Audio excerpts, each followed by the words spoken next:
Well, hello everybody. Here we are again. Uh, what am I supposed to do? Any announcements? No. Oh, let me mute Uh, all. I'll mute all really quick since you haven't started yet. Hold on. all right. Uh, okay, go ahead. Well, it's nice to see everybody in all the squares. Um, I think all of you, if someone's new, we're just going to present the the basic definition of the words non-duality, which is just not two. So the in a weird way, the way you arrive at where you already are is by seeing where you're not. Yeah, because the assumption is that we're thinking we're somewhere that we're not. So it doesn't matter. So every time there's a description of what we are, and we're hearing it from somewhere that we're not, that description of what we are isn't really being of service in a way, because it's reinforcing that what you are is a future destination. Yes? So the non-duality is just that. It's negating duality, basically. It's just saying not two. So in a way, the way we approach it is we attempt to see what we're not, or let's say where we're not, and then in that seeing where we're not and what we're not, we find out what we are. Yeah, it's just it's the way it works here, because we're in the throes of a magic trick, and so there's got to be like a reverse engineering of the magic trick. So because again, if I'm assuming I'm something or somewhere else than actually where I am, then the only point that's really needed is to negate and question the assumed location. Yeah, so basically you could be smack in the middle of Los Angeles but believe you're in Omaha. And so you're basically watching travel videos on cable about LA and do all the fun things you can do in LA while you're seemingly stuck in your apartment in Omaha, but you're not in Omaha, you're in LA. So all the shows, buying the maps to LA, all that if you were in Omaha would have value, obviously. If you wanted to get to LA, you'd need to map out the course from Omaha to LA. But this question is, are you in LA? Are you in Omaha? We're not saying are you in LA, because what will happen is you may intellectually agree while the rest of you is in Omaha. Yeah, so you'll intellectually agree, yeah, I'm in LA, but it doesn't translate into being in LA. It's like it's another like another flagellation of why am I in Omaha? Now that I've heard how great LA is, I'm more stupid than I thought. So the whole movement is to question, are you in Omaha?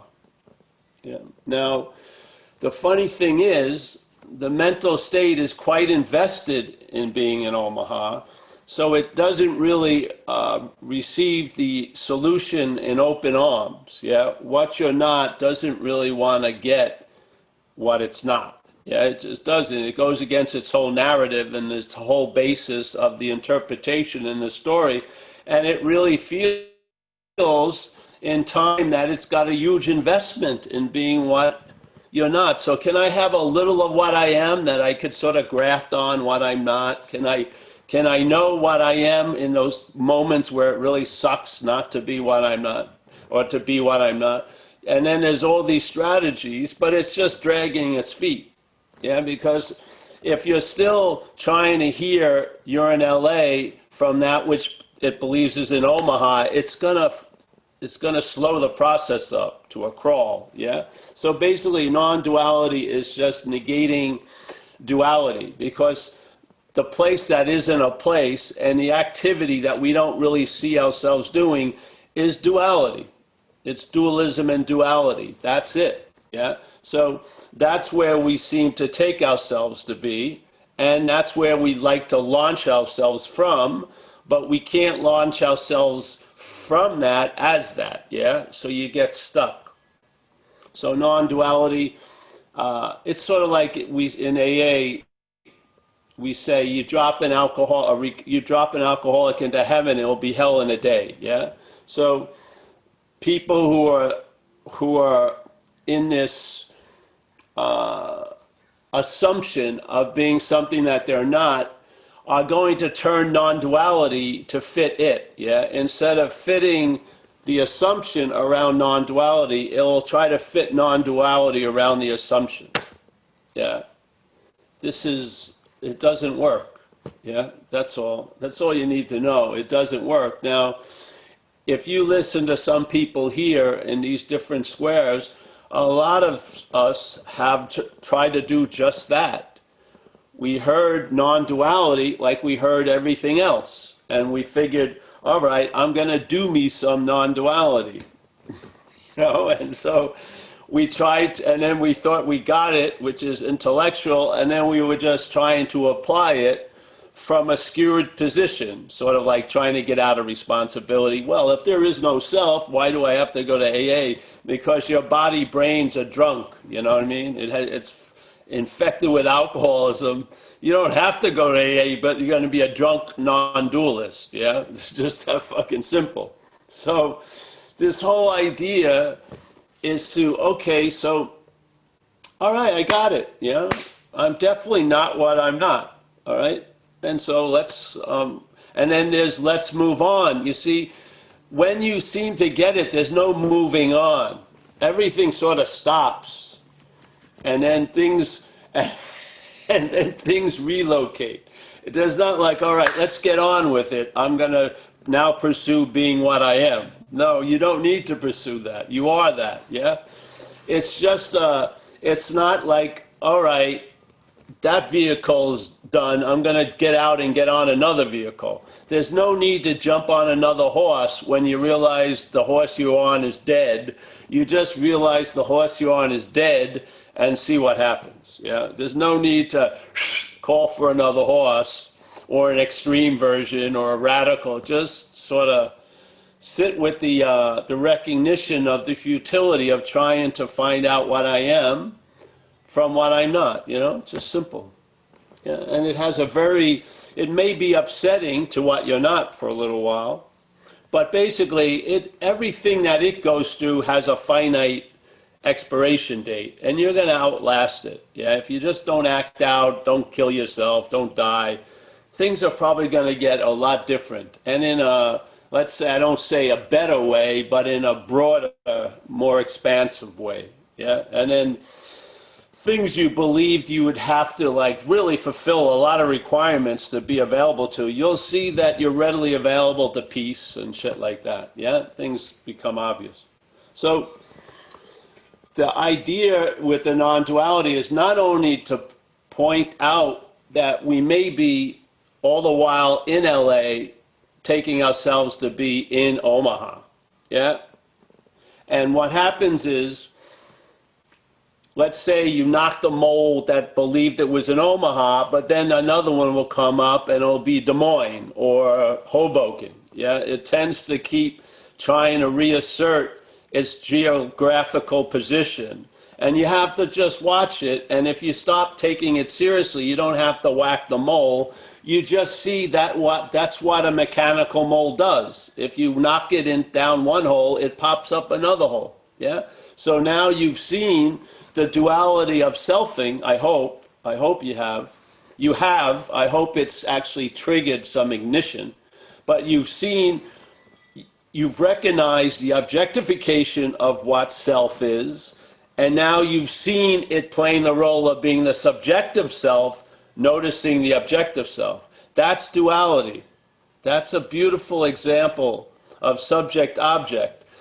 The foreign installment takes itself to be a subject, and when it gets caught and is seen as an object, it claims to be the seeing of that and now subjectifies itself. Yeah, you've seen it. Yeah, that's the duality of selfing. Yeah, all the while, unbeknownst to us, let's say we're acting out, something's using us for transportation, we're doing this and that, and then something happens and it's revealed. We see that which we were calling us, or like it was so close to us, I couldn't see the difference. I see it, oh, that's alcoholism, or that's selfing, yeah? So now the subjectiveness, which is really the bondage, has been objectified, and now the seeing that brought about the subjectiveness, the phony one being seen as an objective activity, is now claimed again, and now the seeing becomes the seer. So now self morphs into the subjectiveness again, and now it's going to be worse in a way, because now it's going to be incredibly critical of itself as an object. So in a weird way, ignorance is bliss in duality. It is. Because if you see one side of the coin, you're going to have to really, really come up against the other side of the coin. And sometimes it's better not to see either side of the coin for a short bit of time, yeah? But light tends not to let us get away with that, so, all right, now we've seen both sides of the coin, not two. There's no self as an object, and there's really no self as a subject.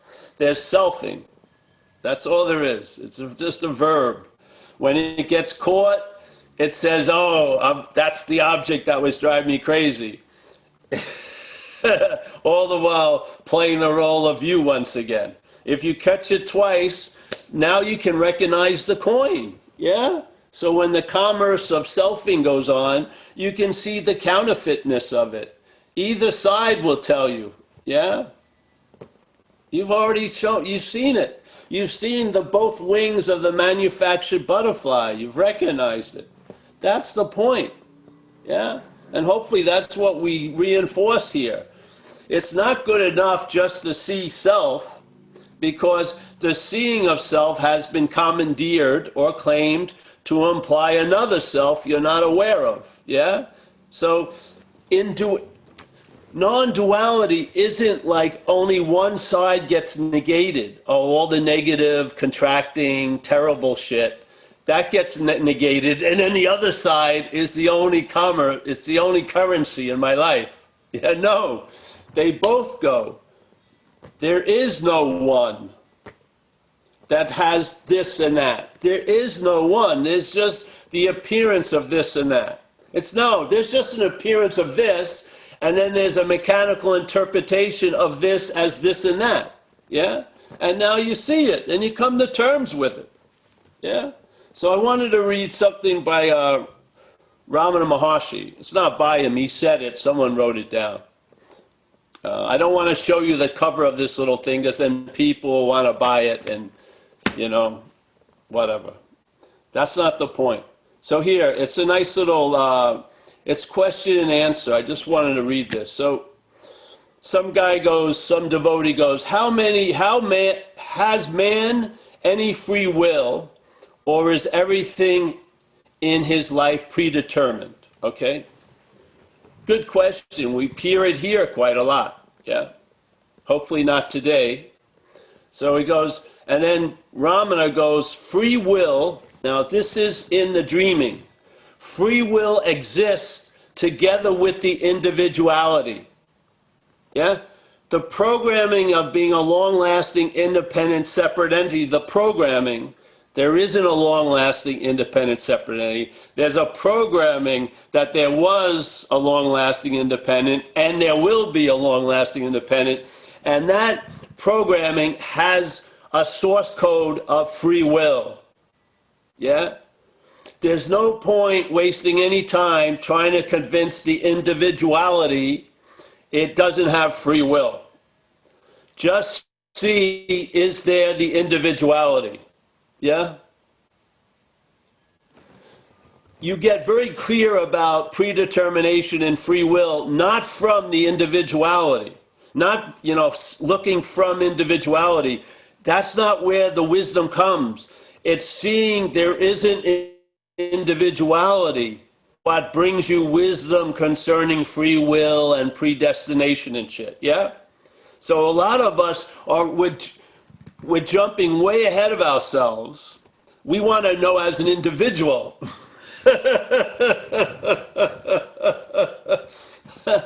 When there is no individual.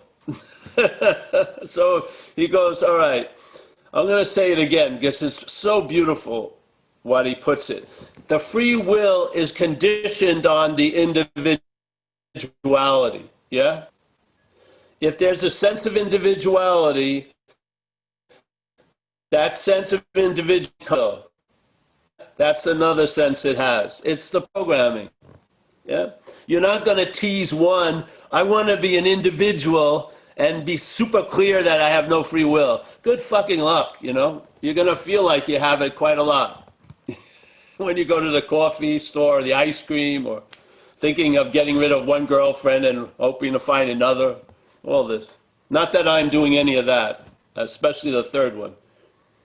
Free will exists together with the individuality.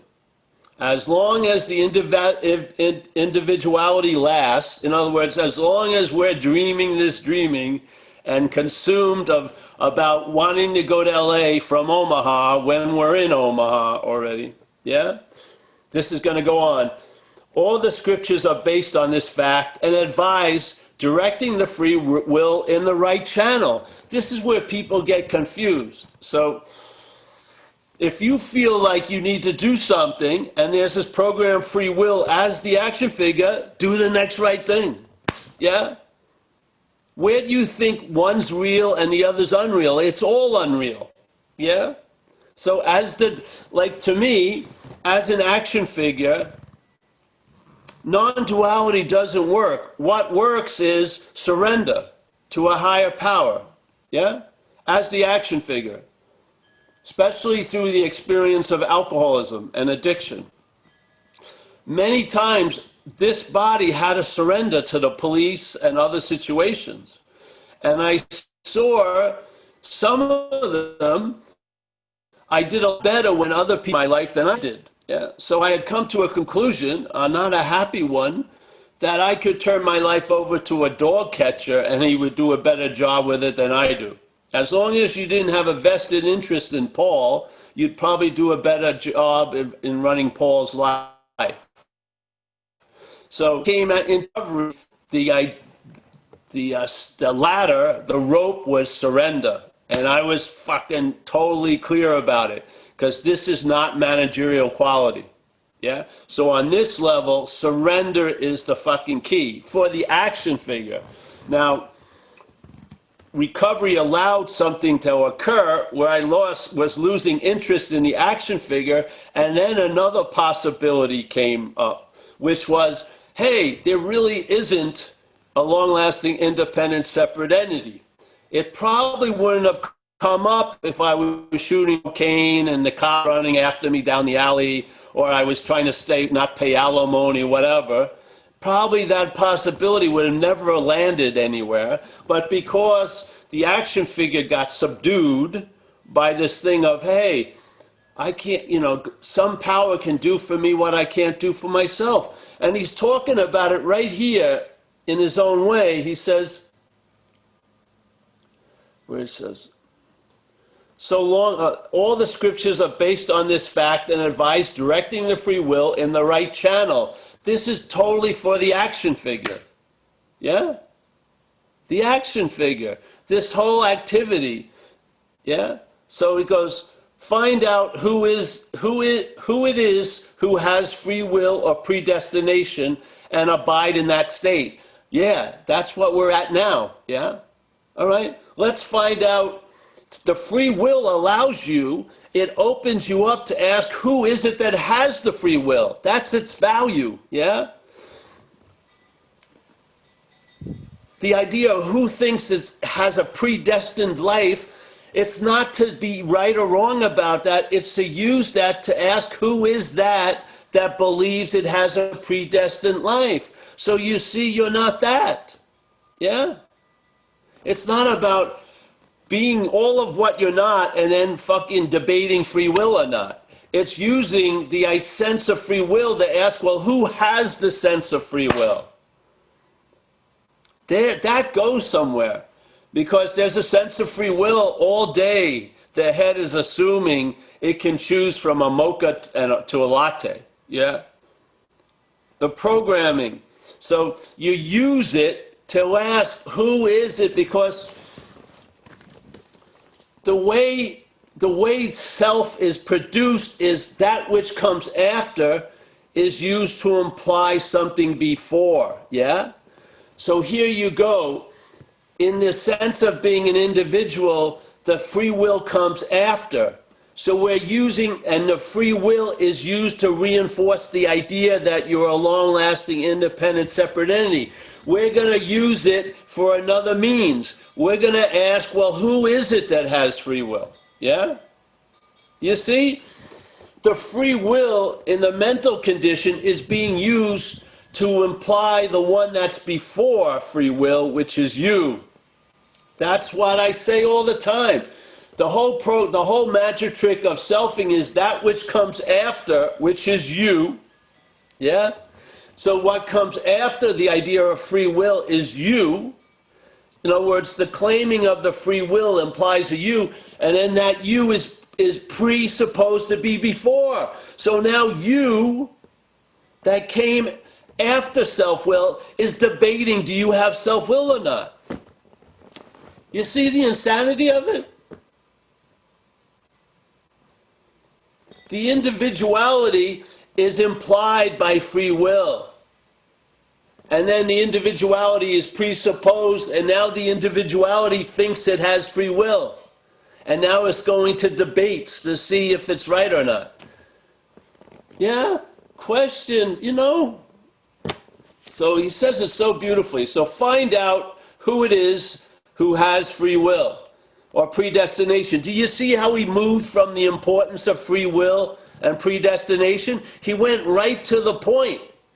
Who is it that has it? He wasn't going to go off on a huge tangent. Oh, predestination, free will. Who the hell has it? Yeah? So find out who it is who has free will or predestination and abide in that state. Then both are transcended. Oh, you see it? They're transcended before they occurred. Yeah? The freedom is before the bondage. You don't transcend free will and predestination after free will and predestination. You transcend it before. By seeing you're not the one who thinks it has free will. Instead of, oh, if I'm thinking I have free will, that disqualifies me. No. You're not the one who has it or doesn't have it. That's the beauty. See? He could have gone, this book could have become 300 pages. Instead, he cuts it right off. He says, find out who it is who has free will or predestination. Find out who it is that's worrying about next week. Yeah? He would be a terrible, terrible psychiatrist because the session would have been done in 10 seconds. There would be no fucking talking about next week because you would just go, well, who is it? That's worried about next week. That's the point. Yeah? The head always sends us off on wild goose chases. It does. Because it always directs us this way, where an inquiry is this way. Yeah? This way. Where's my finger? I can't see it. This way. Yeah? Inquiries this way. The mental state that way. Yeah? Go as far away as possible so more and more shit can seem as real can be. The closer you get back to the source, the obviousness of what we're talking about's there. It's obvious. There's no beating one's head. Free will, no free will. Who gives a shit? All right, so find out who it is who has free will or predestination and abide in that state. Rest there. Yeah, because you cannot not do that. You are that state. It's not like, oh, I just fell in it and I'm going to fall out of it. That's you. That's us. Yeah? That which is before, the phony before. That's put there by the claiming of what's happening. Yeah? So find out who it is who has free will or predestination and abide in that state. then both are transcended. That is the only purpose in discussing these questions. Now, you may not like me, whoever it is, but man, in the world of non-duality, that's like the Godfather, Ramana Maharshi. You want to hear it from him? Yeah, I'm going to give it to you from him. Yeah?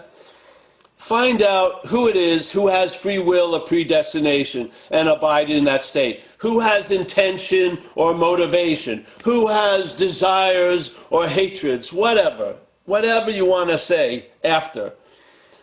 Then both are transcended. Both. Yes? Both. The duality is transcended. Thank God. And it's transcended before the duality. That's the transcending. We are the transcendent state. Yes? There's no need for us to transcend. We are the transcendent state before. That is the only purpose in discussing these questions. To whom do such questions present themselves? That's the whole point. Discover that and be at peace. Yeah? You're not going to be at peace. I finally concluded it's predestination. I don't know. I finally proved it. It's free will. That doesn't bring any peace whatsoever.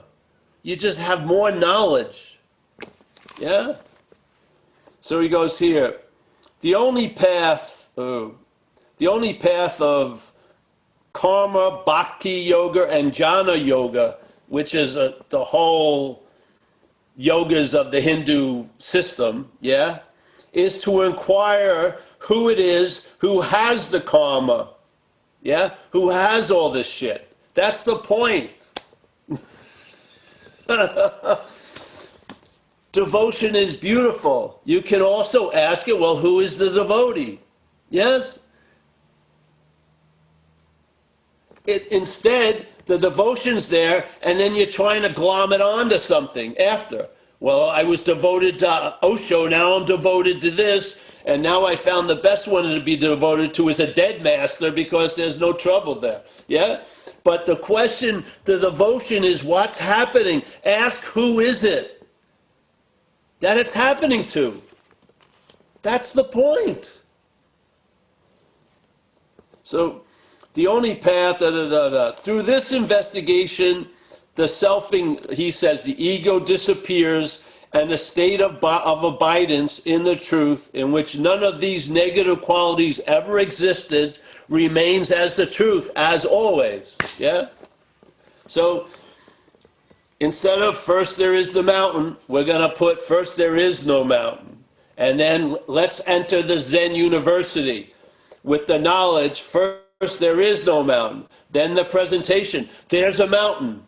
No. And then there is no mountain. Let's shoot for that. Work fucking super hard. 30 years. Oh, sorry, there's the mountain again. No. Before you go to Zen school, there it is. There is no mountain.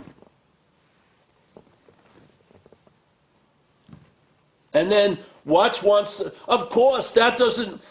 This may want to get out of a mountain. So then it does, it has an experience, and the experience is claimed, and then it's back, the mountains are back. You can't get out of this. You have to realize you're not in this. You can't get out of this. There's not going to be a point where first there is the mountain, then there is the mountain, then there's a mountain. And then, first there, no, you're never going to get out of that three-step slinky. Yeah, you're not. The getting out is not being in. The getting out is based on not being in. Yeah? Through the investigation, the ego disappears because it's only appearing. Yes? Something that appears, this is duality, disappears. Yes? Something that's real doesn't appear or disappear. Yes? In duality, things appear and disappear. Reality, things appear and disappear within reality, which doesn't appear nor disappear. Yes? It's so beautiful. So through this investigation, we're at it right now. This is the investigation. The ego, I don't like the word ego, but the ego disappears and the state of abidance in the self. So basically, maybe before the investigation, the ego is appearing, yes? So before the investigation, the selfing was appearing to imply a self. And now that's changed, yeah? And when it changes, you now find yourself in the state that's always available at all times with no requirement necessary to meet it. That's abidance, yeah? It's not like you're on a high wire and you have to concentrate completely and keep so you don't fall off. Abidance is more like a couch, yeah? You're resting in a very large space. All right? As long as a man is the doer, he also reaps the fruits of his deeds. But as soon as he realizes the truth through inquiry as to who is the doer, woohoo, his sense of being the doer falls away. The sense of being the doer falls away. Not for the doer. The sense of being the doer falls away. Nothing falls away for the doer. The sense of the doer falls away. The actions go on just like they always do. So, as long as a man or a woman is the doer, he also reaps the fruits of his deeds. But as soon as he realizes the truth, through inquiry or through satsang or through fucking log hitting you in the head or through coming to these Zooms, whatever, is realized through inquiry as to who is the doer, and it ain't you. His sense of being the doer falls away. To me, there's a loss of interest in it, yeah. And the triple karma, I don't know what the destiny is ended. This is the state of eternal liberation. So basically, if this state of eternal liberation is produced by you not being the doer, and you've never been the doer, then the state of eternal liberation is inherently available, yeah?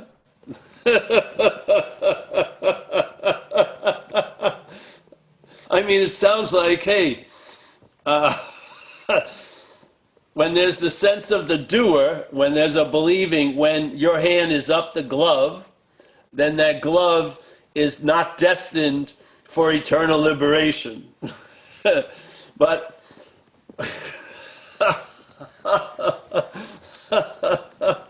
but seeing you're not the glove and then having a very sudden whack that you've always been the hand is the state of eternal liberation from the glove.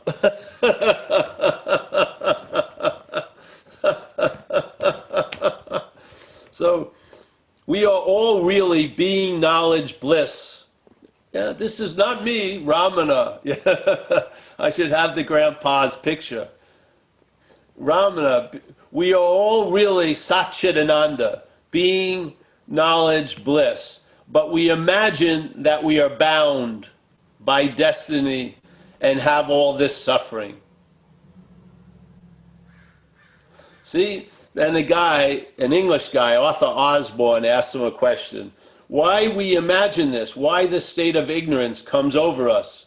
So this is Ramana's answer. Ask yourself to whom this ignorance. So once again, he doesn't say a fucking thing about ignorance. He goes, ask yourself to whom this ignorance has come, and you will discover that it never came to you, and that you always have been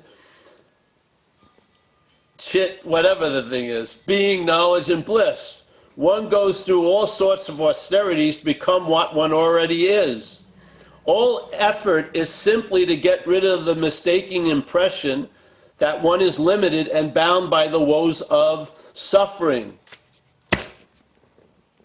I rest the case. I mean, this is, at a satsang, this is what I call letting the horses out of the barn. someone brings up ignorance, and then there's a whole fucking thing about ignorance. Yeah? That's the horse has gotten out of the barn. He immediately goes to the barn, immediately, and says, who the hell is it that has the ignorance? It's all predicated on that. Everything that comes after is predicated on the before. If it's an assumed before that isn't true, or if it's the real before. That's where everything, all the meaning everything else gets is from there. And he doesn't take his eye off the freaking ball. Yeah? And it reminds me of that thing, I don't know if it was true or not, we said it here before, but a lot of people that have been with Ramana for quite a long time were sitting around talking about if they thought they had the credentials to teach, yeah? And so he walked in the room, so they asked him, he says, oh yeah, all of you can teach, but I don't recommend it. And so they were a little bit perplexed, and they went, why? And he says, compassion. And they go, well, can you explain that? And he says, yeah, you'll be in front of a group, yeah, and you'll feel compassion, and you'll dilute the message.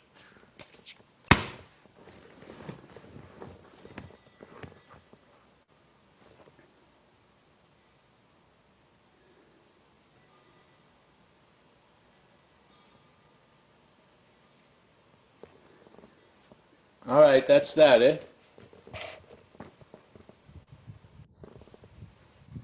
That is.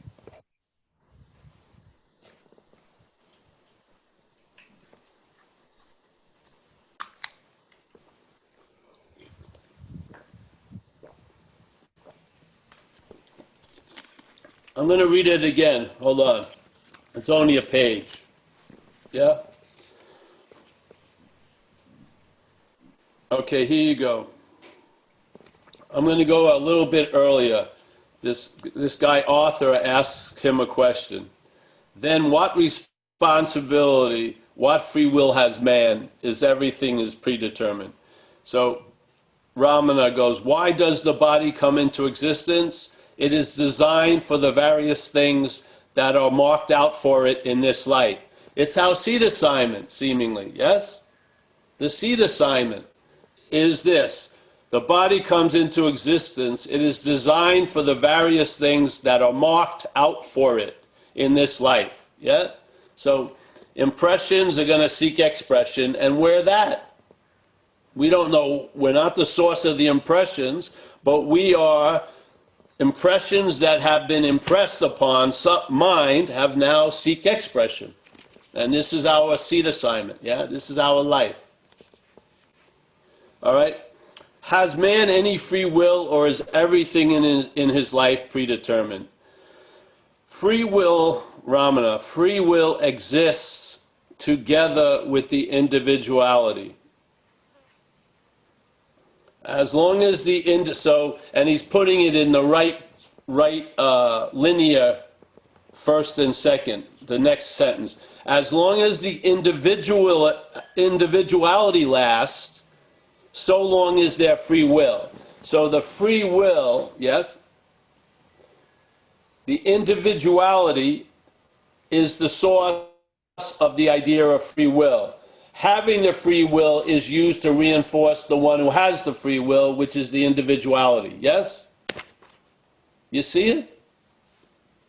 The system just feeds on itself. That's why only seeing one side of the coin isn't going to work. You have to see both sides. You don't have to, but it's available. And maybe then all that interest that's still keenly there to be stabilized and always happy, when you see the other side of the coin, that's when the interest moves, yeah? And you'll be more in an accepting stage, yeah? And that's where the real peace is. It's not like, it's having interest in what's always available at all times. All right, so as long as the individually lasts, so long is their free will. All the scriptures are based on this fact and advise directing their free will in the right channel. In AA, in a place before this, he said, listen, if you feel as a person that you're outmatched and overwhelmed, when surrender to a power greater than yourself is the advised way, yeah? And know thy will be done, or thy will is done, and feel assured where you can't have assurance in your own abilities, yeah? You'll feel assured that you're in good hands. That's helpful for this action figure, yeah? All right. Find out who it is who has free will or predestination and abide in that state. Yeah? So before. Yeah, we're not going after, we're going before. Then both are transcended, both, not one. See, this is when you see the both coins, the thief and the policeman, that's when the coin gets thrown out. When you only see one side, you're expecting the other side to be really valuable. That's duality, yeah? So then both are transcended. That is the only purpose in discussing these questions. To whom do such questions present themselves? Yeah? Discover that and be at peace. Yeah, because there's no one there. The only path of karma, bhakti yoga, and jnana, which is knowledge, intellectual, is to inquire who it is who has the karma, all this other stuff. Through this investigation, the ego disappears, and the state of abidance in the truth, in which none of these negative qualities ever existed, remains as the truth, as always, yeah? But now it will remain as the truth. Yes? As long as a man is the doer, he also reaps the fruits of his deeds. So if you believe you're doing the expression, then the impressions that come back get stuck there. Yeah? And then they seek to express, and then they're claimed and impressed. Yes? On and on and on. It's like an inhalation, exhalation of duality. Yeah?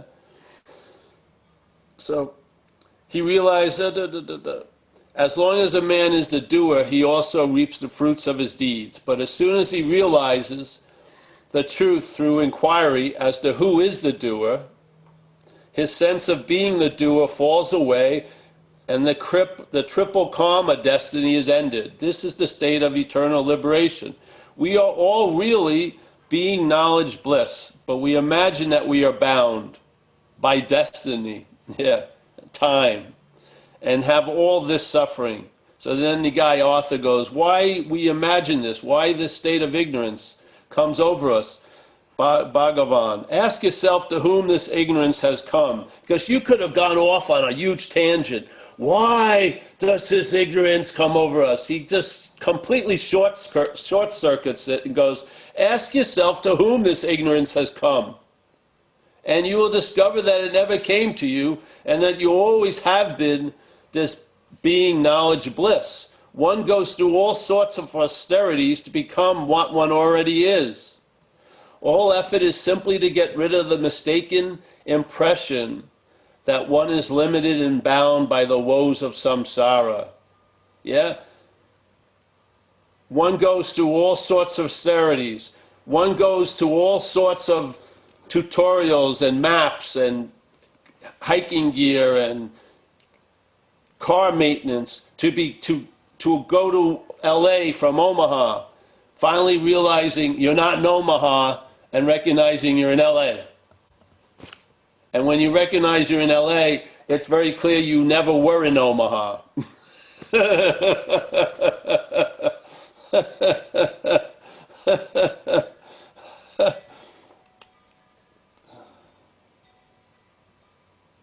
Yeah, so you want me to go on a little more? It's pretty good. Let me say this. So he goes back, the other guy comes back again. Is there predestination? And if what is destined to happen will happen, is there any use in prayer or effort, or should we just remain idle? That sounds like a question here. I think I heard this question last week. Bhagavan, there are only two ways in which to conquer destiny or be independent of it. One is to inquire who undergoes this destiny and discover that only the ego is bound by it and not the truth. Yeah? And that the ego is non-existent. So the self, I don't like the word ego, self. The other way is to kill the ego by completely surrendering to the Lord or to the higher power, by realizing one's helplessness and saying all the time, not I, but thou. Yeah? Well, a lot of real addicts and alcoholics end up at the latter one. They end up at this surrender. That's if there's two doorways leading to the same place, this is the first doorway most addicts go to, is surrender. Yeah. All right. And of course, there isn't an addict or whatever. So, yeah. Okay, Mike. Julia. Release the Krakens. Yeah, Kraken Julie is up. Julia. Judith also wants to go. Judith? Julia? Is it Julie Burrell? No? No, it's Julia. Hello, Who? Julia. Hello. I'm looking for you. I hear you. Go ahead. Hi. Hey. Oh, I just love yes. How are you? I love your topic for today. It's beautiful. It came up the other day. I was watching some documentary about David Boehm, who was like some scientist or something, and he was a protege or somebody who worked with Einstein, and he was realizing that maybe something beyond. We lost you there. Can you hear her, Mike? No, her square's black. She dropped just as she was. Come back later, Julia. Maybe you went underwater. I don't know. So. Her source programming quit. So. All right. Well, Judith, you want to go move ahead? on, Bo.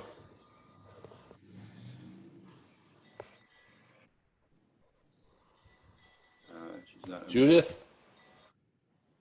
Yeah, she's there. She's just put on. Yeah, can't speak. Yeah.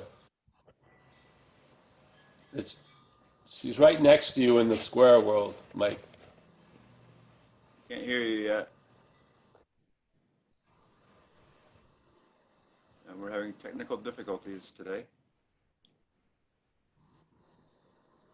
Well, let's go back and go to another one. Tell them We're not maybe having because of the talk, should have silenced everybody. Phoenix is up next. Can you hear me? Yeah. Yes. Okay, so the obvious question is, who can inquire or who can surrender?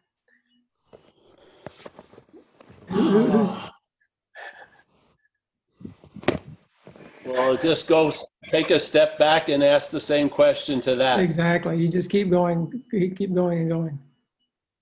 You won't go long, I'm telling you. Okay. Thanks. Yeah, you're welcome. I'm not advocating to self-inquiry. I'm just putting it out there. I'm trying to sort of capture the spirit of the message. It's not so much what you do, it's the before. Yeah. It goes right into this thing about this presupposing of a non-existent thing to be existing, and that sense of being an existing, non-existing thing is produced.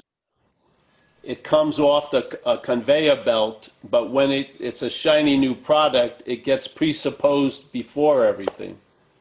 And therefore I don't want to say it this way, but the real before gets unacknowledged, and then we live from this false before that tries to give us maps and locations and destinations based on false evidence.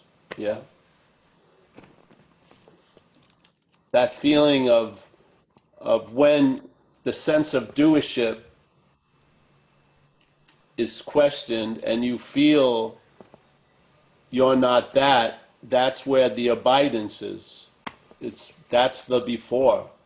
The before all the assumptions and the presupposing and the historical authenticating, always, always at all times, there we are.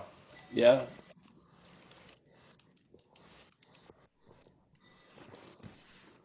So, yes. Where are we, Mike? And, another Julie Burrell, not this time. Oh, I saw Julie. Hold on. Hi, Julie? Paul. How are you? Good. Trying to Yesterday, find you. right next to Mike. All right. Right next to Mike. You're keeping bad Um, company, Julie. I'm always in the square. I Um, yesterday, don't, I oh, woke there you up. Yesterday, I woke up and I suddenly saw I suddenly saw how there was no character, and sort of the way I got to it was this sort of this beingness, like there was just no activity for this. Well, it would never end. That's what I got. So the beingness was the only way out of polarity, right? So I didn't do self-inquiry, but I could see where that beingness was like imperative. Well, Is that's the that key. The self-inquiry, see, this was just, it's just an offering. That's all right. I'm just Nothing's reporting necessary. Yeah. was just my way of getting there. Yeah. But Yeah. could you use an example of when you were saying self and objectifying self that refers and objectifies it again? Could you use an example and clarify that for me? Do you remember in the very beginning of our conversation? Yeah. It's not an example. I can clarify it for you, but it's I was meant saying to using, be. okay. Yeah. I'll say what I said, and then you can apply it to what's happening, and you'll get an Okay. example out of it that way. Yeah. Yeah. Okay. Yep. So here, let's say I'm running around crazy under addiction and stuff like that. Yes, I'm basically just barely have my head above water, the consequential level. Yeah, getting shit's happening. I don't know why. I have a lot of ideas why, but none of them work. Yeah, and I'm just getting whacked, like running through a hallway of shit and fans, not realizing it's me entering the hallway that turns the shit and fans on. Yeah. And then suddenly life, I don't die. And suddenly let's say I get an opportunity for recovery or something. You take some hallucinogen or something, and then you see what had been defeating you. Yeah. You see it as something other. Yeah. Finally. Right. It was masturbating unbeknownst to you. So without knowing it, now suddenly you're knowing it. Yeah. You're knowing Right. basically Okay. what's fucking you.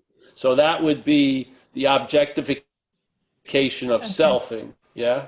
Okay. The seeing is beautiful, but the seeing of it gets quickly claimed and made into a seer. Yeah. Right. So now Right. the selfing, some of it has been revealed, and so now it claims it claims to be the seer of what was revealed. Yeah. Right. Right. Oh, Yes. okay. So Yeah. now again, it claims subjectivity, and now it sees what it used to see, what it was, and now it's objectified, and now it's claiming to be the seer of that. And this Which is like is when people okay. have no fun for a while when they're in recovery, because they were getting loaded not to have that fucking second thing ever arise. Yeah. So they stayed oblivious to the first self, because the second one's really going to rip you a new asshole. Yeah. Right. Unbelievable. Right. But so then what happens is you see the other side of the coin, and it's not you. Yeah. And now, because you're not going to get out of a dualistic dance with one step. You got to see it's a two-step dance, yeah? So the policeman, what suddenly becomes the thief, and maybe it was the thief for years, suddenly is seen as the thief, is seen as a thief by a claimed policeman, which is the Right. same fucking thing as the thief, yeah? That's what I'm saying. Okay, so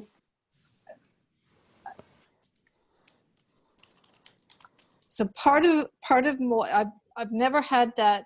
Well, maybe I have. Okay, I don't know. I haven't taken hallucinogens, but Yeah, my addictive behavior would probably be in the victimhood and people constantly saying I was wrong, and I was always, oh, fixing that. Do you see what I mean? Oh, I see how I was wrong, and then I'd fix yes, that. So ultimately my self-esteem has gotten really low, and then that goes into self-hatred. But now part of the problem was I would run around telling people I don't have any light, I don't have the power, right? And then nobody would understand you anyway. So I think from what you're saying, I feel like I only see the one side until yesterday. yeah, But yeah. so Well, that's what what the abidance is, like the free sample you had. When he says you see the truth, you see the truth of the two-ness, and then there's abidance. You had a free Right. sample of the abidance. The abidance is what we would maybe call being, yeah? yeah. That Well, being, that's always available at all times. You had a free sample of that. And so now you'll recognize the policeman as the thief when it's arresting the thief, yeah? right. Yeah, Okay. yeah. Well, it was a book called No Boundary by Ken Wilber, what was written many moons ago, right? And somehow I got to this book, but it was the most freeing thing for me because now I could place, somebody was saying I was wrong. Well, we're all one. Okay. I'm going to screw this up, but Don't go there. it just but don't- made yeah. it just made me feel better because he talked about boundaries and battle lines, and it was simply that we drew these boundaries in ourselves, and society had them and all these things, but they're simply not there. Exactly, but see, this is what we just shared earlier. This is where we would take that. Well, who is it that drew those boundaries? We forget about the boundaries. We would just go back and say, who is it that's very casually suggesting that there's a someone that drew those boundaries? Well, who is that? Right. Okay. Yeah, yeah. So Well, instead of talking about boundaries, we're okay, going the thank other you. way. Which is the spirit of this talk this Saturday. Yeah, Okay. yeah. You see it? Yeah. Yeah. It's being very alert to that. And Well, it'll be a habit, yeah. Because see, yeah. when there's a belief that you were confined and small, then there's another one that wants to be big and large. They're both not you, yeah. Yeah, I have a Yeah. harder time. Yeah, I know what that one is. There's the historical one that's now made not you, but the contemporary one is masquerading as you. So we're just pointing Right. that out. Yeah, Right. yeah, Thank you. I appreciate that. yeah. Thank you you're very welcome. much. Yeah. Thanks, Julie. And Julia is back if she wants to. We can try again with Julia and then Yeah. Judith. Hi, I'm sorry about that. My phone overheated. What I was babbling about was just about the free will concept that I really liked because I saw this. Well, it's really about this guy David Bohm is about Krishnamurti or something, right? And I don't think David Bohm, who really understood the concept because he was Jewish. And so when he was talking to Krishnamurti in a video, Krishnamurti was trying to explain to him no free will or whatever. And he's like, well, what about Adam and Eve? Or, you know? So he takes his concepts, I think, from, I guess, the past or programming or whatever. And anyway, it's just beautiful what you're talking about. I just wanted to jump in and say thank you. It's really awesome, your talk, as always. Thank you. Yeah. So to keep the spirit of of this direction, you would basically go, well, who is that that's holding these concepts? Yeah. So basically, just yeah, it's just you don't have to do it. It's not regimental. I don't care. To me, it's like the mental state's constantly pointing at made up moons all day. It's nice to have it go the other way in conversations and at talks where just let's go back. It's not like we have to do, all right, everyone stop and ask who is it that's doing, sitting in the square. No, I don't care about, I care about the spirit of it. Yeah, yeah, something. Yeah. Yeah. I saw this book. This book is a little pamphlet I got when I was in India years ago. My girlfriend found it. Came in here, didn't know what I was going to do. I read it, and I got so much juice out of it. It was great. It's still like avalanching in me because So why is it top being secret? this, being this in this position of sharing, I've come up with this many, many times. And in recovery, they have a big problem. What's God's will and self's will? And goes on and on and on and on. Yet the biggest question is not being asked because there's an assumed individuality that's concerned with these topics. Let's see if there really is an individuality to me. And so, yeah, thank you. Nice to see you, honey. Thanks, Yep, Julia. nice to see you. Yeah. All right. Who next? Whatever. Enjoy the sun and the freedom instead of free will. If Judith, did you get your? Judith. Yeah. Yes. Judith. Unmuted myself. Hey, Thank you, Paul. That was a wonderful topic. Being that I come from a Catholic background, South American country, if I was to say to someone, anyone in my hometown, I'll see you later, the next answer would be, God willing, or let's have lunch, or I'll make you lunch, God willing. I'm going to do this, God willing. So I was a little bit ticked off about the fact that somebody had a will over mine. And so I came up with this wonderful solution that God's will and mine are one. So, okay, so how can I do anything different since we're one? But I didn't realize until for years, I was very comfortable being God's will and mine are one, or the universe's will and mine are one. But I didn't realize until today that I was holding on to an identity that wasn't there. The I, the personality. Yeah, just God's will. Or what? And yes, the totality is perfectly working through me as not yes through this body Yeah. and Honey, the Judith, yeah. the dilemma with this was when you, in a sense, there's no language in non in Right. Yes. the anti-duality. There's just no language. Right. Yeah, Yes. there's tons of language with this and that and yes and no, Right. Yes. but there's no language, and you see the clumsiness of the false subject-objectness of the language. It is. Yeah. Yes. Thank you for So, seeing that. And yeah. because there is no individual here, and there is no will, just karma, just movement, and I love being there. We love you being here, honey. So Well, thank you so much, Paul. don't lose your square. Okay. See you, honey. Yeah. See you. thanks, Judith. A nice bird. Anybody else want to raise their hands?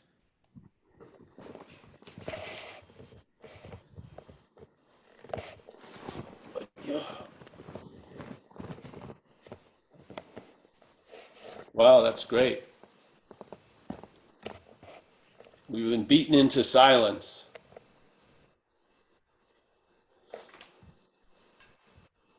I think it's pretty amazing, this little riff, from Ramana. It's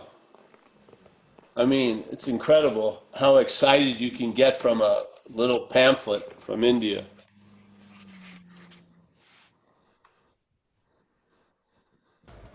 I think Satish is waving his hand like he'd like to talk. Okay, go ahead. Can you unmute yourself? Satish? Is Who's this? process to answer that question, like who has the free will? You said ask that question. Wait a minute, who's this? Trying to Satish. find you. Satish. Oh, I see you. Yes. Nice to see you. So, the question you talked about today, like ask yourself who has the free will, or who's asking, right? So is there a process, or you just sit with that question? I'm going to go to, I will answer that, but what I want to tell you, I was really keen on just the feeling that was happening reading it, or the sense. Sometimes Ramana's words just cause an avalanche, and that's really what I was attempting to convey. The idea of the self-inquiry, from what I understand, which is quite limited, is you ask yourself, it's basically you're using the two sides of the coin. You're using the one aspect of what you're not, self, to ask the other aspect of what you're not, the hidden self, who am I, And what happens is then that they negate each other, and then you're there. Then there's no need to ask anything. Now, if you like this style, if you seem to have moved away from that abidance, whatever, then ask who is it that seemed to move away from it, So you can sort of it's like tripping someone's feet before they start running, Yeah. So that's all. But it's not a practice or a methodology that you have to apply a lot of effort for. You use it just, whenever it comes up, because what happens is we immediately our interest and attention gets set on the hunt, We miss the idea, who is it that's worrying about next week? They're sent to next week, next week. And then everyone chimes in, well, you know what I'm going to do next week, or what I would do. Instead of just guess, who is it that's worried about next week? That's all. In other words, there's no opinion about next week. There's no opinion about worrying about next week. We're using that to ask, well, who is it that's worrying about next week? Because why? Because everything issues from there. The importance of next week isn't inherently in next week. It's in the person who's going to be there next week, yes? So are we that person? That's all, Now there's the way we present it is to recognize that there's a manufacturing of the doership, the one who's the feeler, the one who's the seer, that assumption's manufactured by the mental state, and we call it selfing, and by seeing it as a verb before it suggests the noun, you may not fall for the suggestion of the noun, So by seeing it as an activity that implies a one, instead of trying to see it from that one, we're going to see how it's made up. And then maybe by the time you see it, you'll lose interest in the one, So there won't be you won't be asking, who am I? Because you've lost interest in it, which is the whole point. Yes? So it was just that Ramana, from my understanding of him, he sat in silence for quite a while. and he realized it wasn't getting through to anybody. So then he brought up this "Who am I?" or actually, "From whence do we come?" out of the Vedas, yeah. And he started. The first thing he said in like 9 years or something was about self-inquiry. So he basically said, "Hey, this is going to lead you back to where you never left. So use it, you know? It's like a little trick."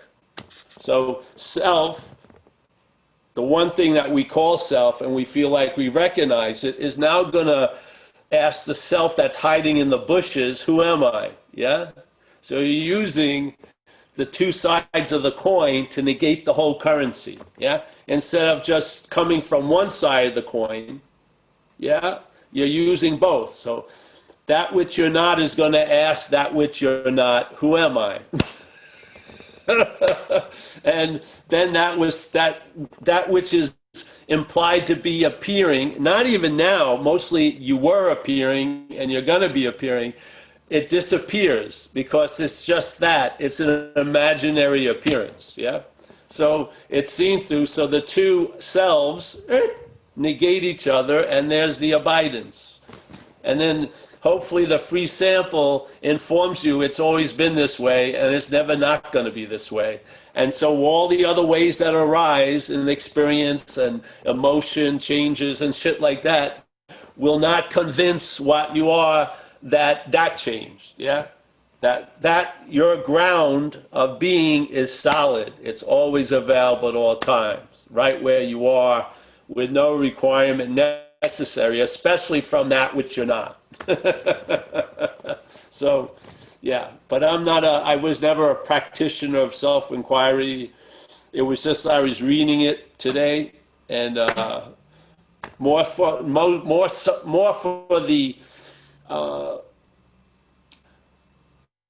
the part about the sense of self. The sense of self-will is rooted in the sense of individuality, yeah? So without that being questioned, why fucking debate free will or not? Yeah, that's the whole point I was trying to get to. Because over the years, I've run into it quite a lot. People want to go off on a giant thing. Is there predestination, self-will? But it's the individual, the assumed individual that's interested in it. And I'm not interested in that. Yeah. So I just wanted it to go this way, wherever. I don't know how you can see me. Yeah? So, yeah, I'm not, I don't know. Yeah, I don't like doing anything, period. Yeah, I don't like inquiry. I don't like anything. Yeah, and I find that which would have an interest doing that isn't me anyway. So I've lost interest in it. That's maybe Yeah. because you're transcended. I don't think so. We are already.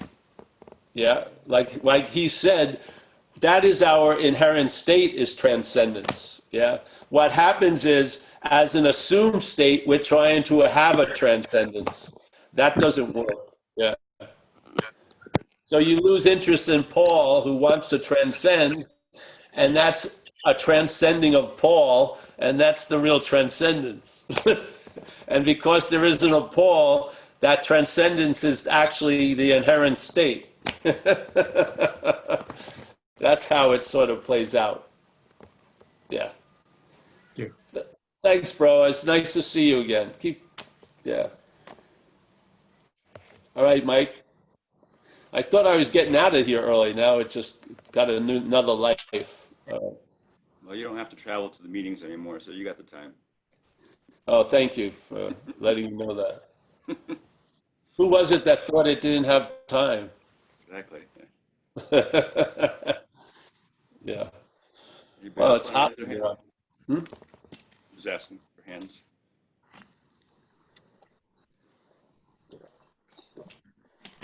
We have to admit it was a beautiful reading today. Wasn't that a beautiful reading?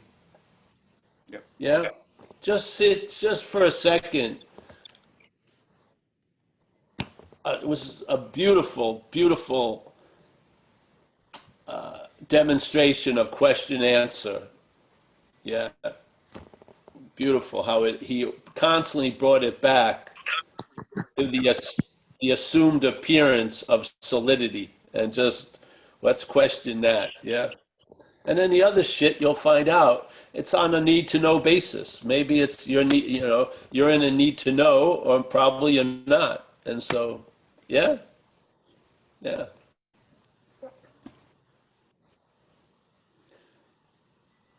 Well, I'm going to say goodbye then for everyone.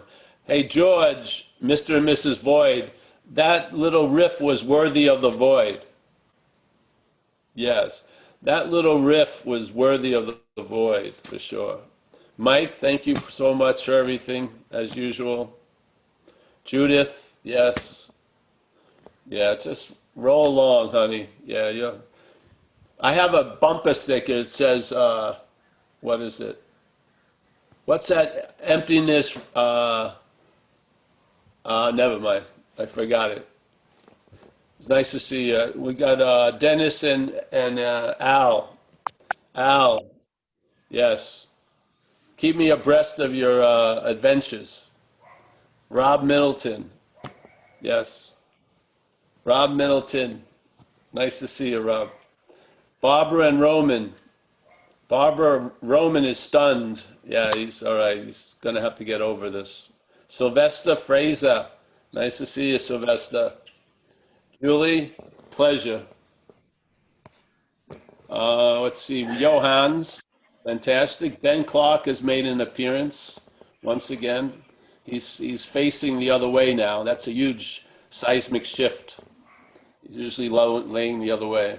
We got Natalie, my insane little, yes, there you go.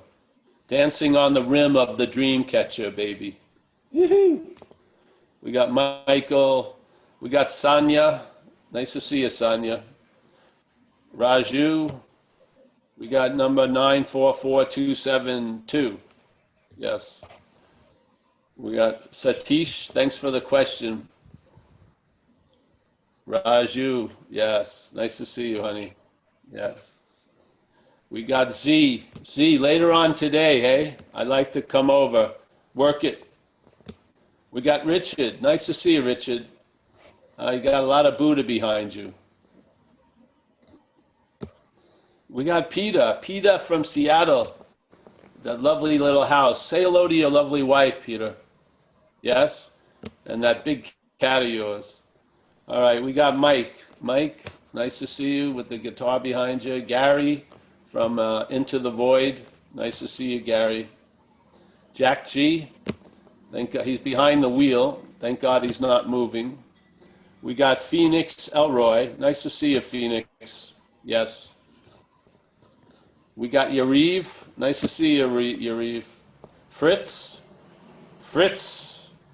I just want to make sure you could move still, Fritz. Don't go into that semi, permanent. Oh, let's see. Hold on. I just saw Jack. And then Helen. Helen. Nice to see you, Helen. Yeah. We love you, Helen. Don't worry, yeah? Yeah. Good hands. All right, we got Mickey, she's the foundation of the place. Nick is, I see him framed in a steering wheel. Some symbolic, shamanistic thing, I guess.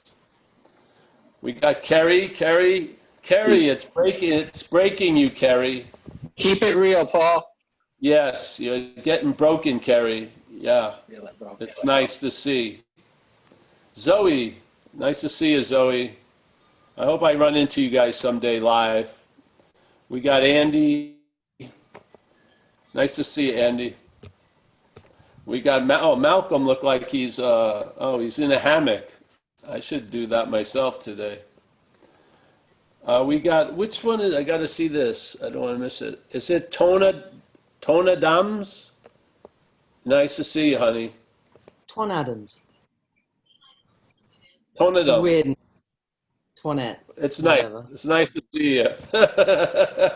I'm having trouble with everything, really. Julie, yeah, she looks like the first enlistee of the Space Force. It's a fucking crazy idea. All right, we got Sarah. Sarah's there. Topher, everyone. Christine, Youngstrom, Glenda O'Driscoll, Randy, Andre, Imad, Joyce, Sweck, someone else. Nice to see everybody. Thanks so much for this opportunity. I'd probably be in an insane asylum if I didn't have these these platforms. I would have to stay out of the public's eye. I would fucking lose it. So, all right, thanks everyone so much. Thanks, Natalie. See you. Travel well. Yes, please. Yeah. Thank you, Yeah. See you. Paul. Thank you. Bye. Awesome. Thank Bye you. bye. Bye. Hey, Mike's going to keep the meeting open a little bit, right, Mike? Yeah. Yeah. Invite us So if there. anyone wants to fellowship, I got to take a little break. So, all right. I'll see you. Bye bye. Tuesday, Thursday. Tell them Tuesday, Thursday, Saturday, Okay. Wednesday. Yeah. All right. Yeah, See just you. go to Bye bye. zenbitchlab.com. It's got the schedule there. Yeah. See you. All Pacific time. Bye. And it says that on the website now. Wednesday, Thursday for non-duality. Tuesday, Thursday for 12-step reflections.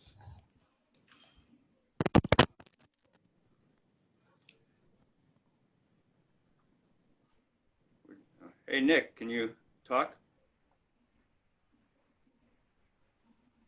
I think so. Can you hear me?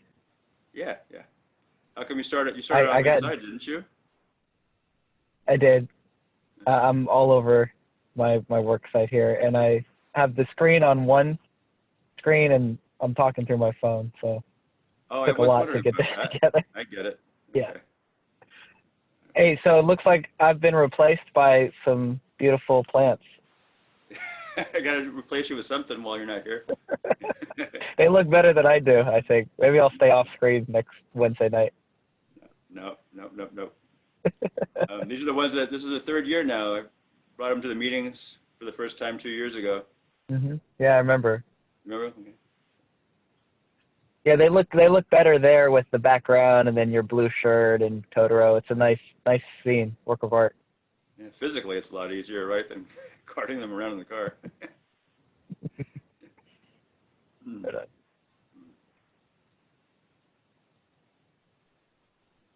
Nick, your last podcast was wonderful. Thank you for sending it to me. Oh, awesome! I'm glad you liked it. It It was is. really, really good. Yeah. It was fun. It was fun to make. Thank Mike too.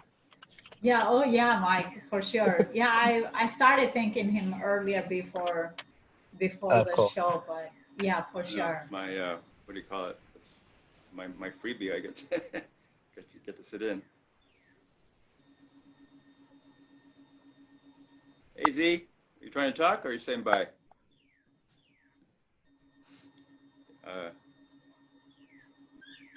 Oh, okay, you can talk now. No? No. So it shows you're unmuted on my end.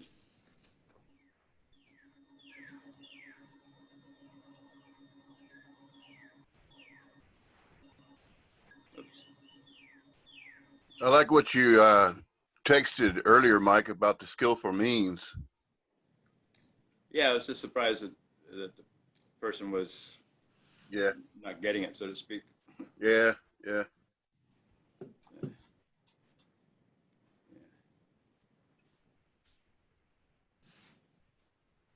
Yeah, I like that source code analogy as far as the limits that even we can play with. So like, can that which thinks it has free will have had the free will for the wondering it of whether it has free will to arise in the first place, right? So that can either be quite a laugh, right? That's one aspect of outside or breaking outside the source code, as opposed to like ignoring it and then assuming factual things to argue about the past and the future, right?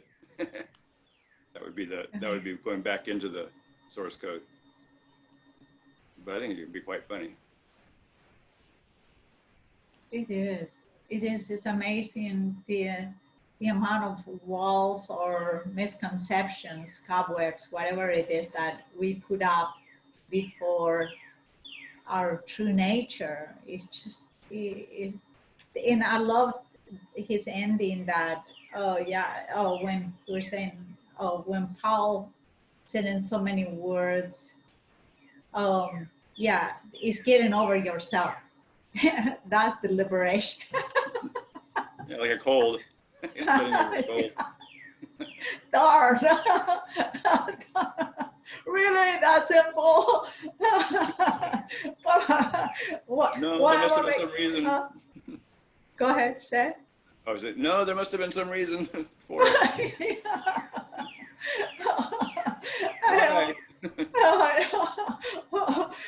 You're like one of the Three Stooges. One of the what? Three Stooges. Oh, yeah. Three Stooges. Yes. And you're all three of them. Yeah, Huh? yeah, that's one of the funny things. Like even duality couldn't exist because it would be just, one would see the obviousness of the falseness of self-referencing with just two. So it has to hallucinate the bastard child of three, right? And then you got that, what's that phrase? First two and then 10,000, whatever.